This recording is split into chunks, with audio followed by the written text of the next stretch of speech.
છોકરા રાખતા જ નહીં? 15 વર્ષથી એક જ છોકરો છે. મળવા આવે છે? ના, મળવા બી નહીં? ના, વાતચીત? કશું નથી. શું કામ કરતા હતા તમે? કચરા પોતું વાસણ કચરા પડતું વાસણ આજુબાજુ સોસાયટીમાં. તો શું થયું કે ઘર છોડવું પડ્યું? નથી તો બહુ તો મને તો 15 વર્ષથી બહાર મોકલી દીધી. 15 વર્ષથી તમે બહાર છો? હા. પીડા કોને કહેવાય તમારે જોવી છે? ચલો, 15 વર્ષની પીડા એક માને કયા અંશે મળી છે તમને આ વિડીયોની અંદર જોવા મળવાનું છે. કદાચ આ વિડીયો જોયા પછી તમારું હૃદય ધ્રુજી ઉઠશે કે આવી પણ જિંદગી હોય છે. શું નામ બા તમારું? સરોજબેન, સરોજબેન. કઈથી આવ્યા બેન? અમદાવાદથી. અમદાવાદથી આવ્યા. હા. કોણ છે તમારા ઘરમાં? કોણ કોણ છે?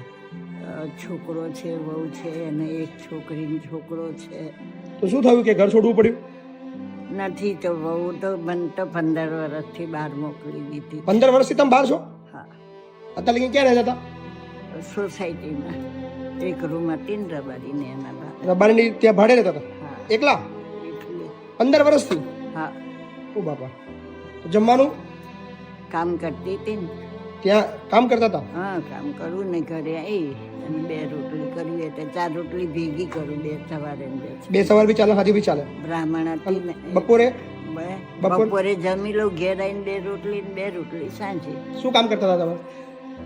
કચરા પોતું વાસણ. કચરા પડતું વાસણ આજુબાજુ સોસાયટીમાં? આ કપડા નતા ધોવા દેતા. બરાબર. કચરા પોતું ને વાસણ જ ખાલી. બરાબર. અને 2 ઘર રસોઈ તો બનાવતી. 15 વર્ષથી આવી જિંદગી કાઢી તમે? એમાં શું છે?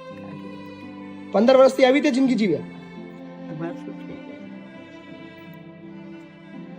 તમારા હસબન્ડ એમને લગભગ 18-19 વર્ષ છે. એમના ગયા પછી તમને તકલીફ ચાલુ થઈ ગઈ? હા.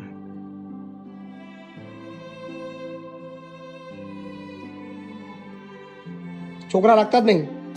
15 વર્ષથી એક જ છોકરો છે. મળવા આવે છે? ના, મળવા બી નહીં? ના, વાતચીત? કશું નહીં. કોઈ કોન્ટેક્ટ જ નહીં રાખતા તમે? જો ના પાડે છે નહીં. હમ દીધા છે અમારા માં ખાઈ કુલ દેવી છે એને. કુળદેવીને હમ દીધા છે કે મમ્મી જો વાત નહીં કરવાની? હા. અને 15 વર્ષથી તમે મળ્યા જ નહીં?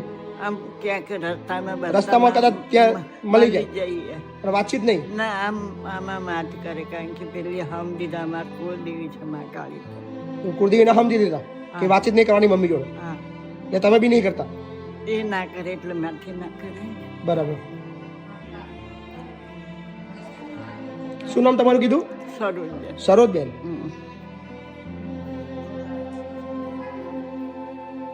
અહીં કોને બતાવ્યું તમને?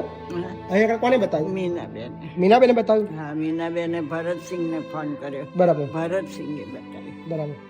કાલે આયા? ગઈકાલે? ગઈકાલે. ગમી ગયું અહીં? હા, ગમે. જમવાનું સારું છે? હા, ગમે. કોઈ ચિંતા ના કરો, શાંતિથી રહો. હા ને? હા. હવે ક્યાંય જવાનું નહીં, હા, આરામ કરો. હા, હા. હા. સો હવે પછીની આ બાની તમામ જવાબદારી આપણે બધા મળીને રાખશું અને એમની 15 વર્ષની જે તકલીફવાળી જિંદગી છે એ ભૂલાવીને એક નવું જીવન આપશું. આભાર.